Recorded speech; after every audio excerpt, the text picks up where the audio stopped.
Hello fiction friends, it's me Ro, and I figured I'd share some of my personal writing with everyone today for my book Dogs of the Damned. This is specifically from the prologue, and I'll probably just read some of it, but we'll see how far I get, what makes sense. But for now, we have the first part of it, which is Caught, through the point of view of Sana. I hope you enjoy. There was something about the green glowing eyes staring back at him that made Sana feel calm.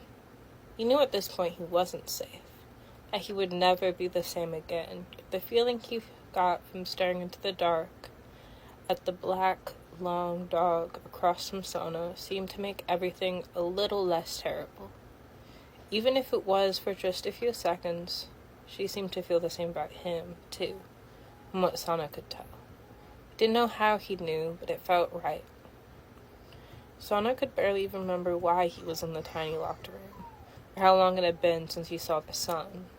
Sana could remember his family, though, and who he had been before this. As small as it felt in the situation, Sana held on to the memories of them in the hope he would see them again. Sana's best friend and adopted siblings, Mackie and Jeannie, his boyfriend, or ex-boyfriend really, Cameron, even those he was less sure about, like Sarah and Taylor, or Bryce. Even if they weren't friends anymore or had a sour last meeting for some, or even been missing for years now, Sana still missed all the people in his life, thought about them often when he wasn't trying to escape. Memories kept him sane and his hope alive. Had he told them he loved them enough? Were they looking for him, or had they given up on ever finding him? Will he ever see them again? Did they know he didn't want to leave them? So many thoughts and questions with no answers and very little hope left. Sana did remember being grabbed from behind. The fight and struggling from before a firm hand and cloth covered his mouth and nose, suffocating him as he was pulled into black. It felt like that was all Sana saw for a long time, even when he woke. Then Sana found those glowing green eyes, and all was calm, like nothing he ever felt before. Sana could feel something more in it too, but he was afraid to think about it, or even face any of the things happening to him. Still, sometimes Sana wondered, at least before he would spiral into fear he'd never survive, that is. It's all connected with whatever they're doing to him and the black dog they left him with.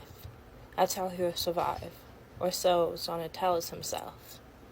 "Fuck," Sana says softly, pressing the palms of his hands against his eyelids, half praying the pain will wake him up from the nightmare and half praying he'll go blind. Sana's been in enough pain to know this isn't a dream for a long time now. "Don't lose hope," the black dog says. Sana's head whips up, his eyes locked with hers, and the flooding feeling of calm comes even with the shock. Unsure if he's finally lost his mind or not, he just stares. He's been with her for what feels like a long while, and rarely has he heard a sound from the black dog, much less words he could understand as language. "Did you just speak?"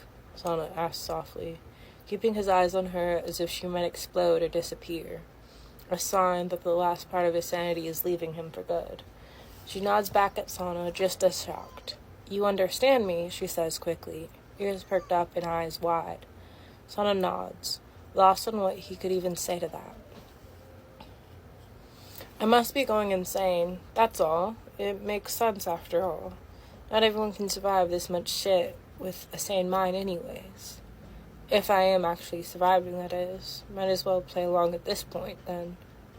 "Yeah, do you have a name?" Sana asks. His voice trembles a little as he speaks. Sana's talked to her before, when he first woke up in the locked room just to spend hours upon hours screaming and fighting to get out.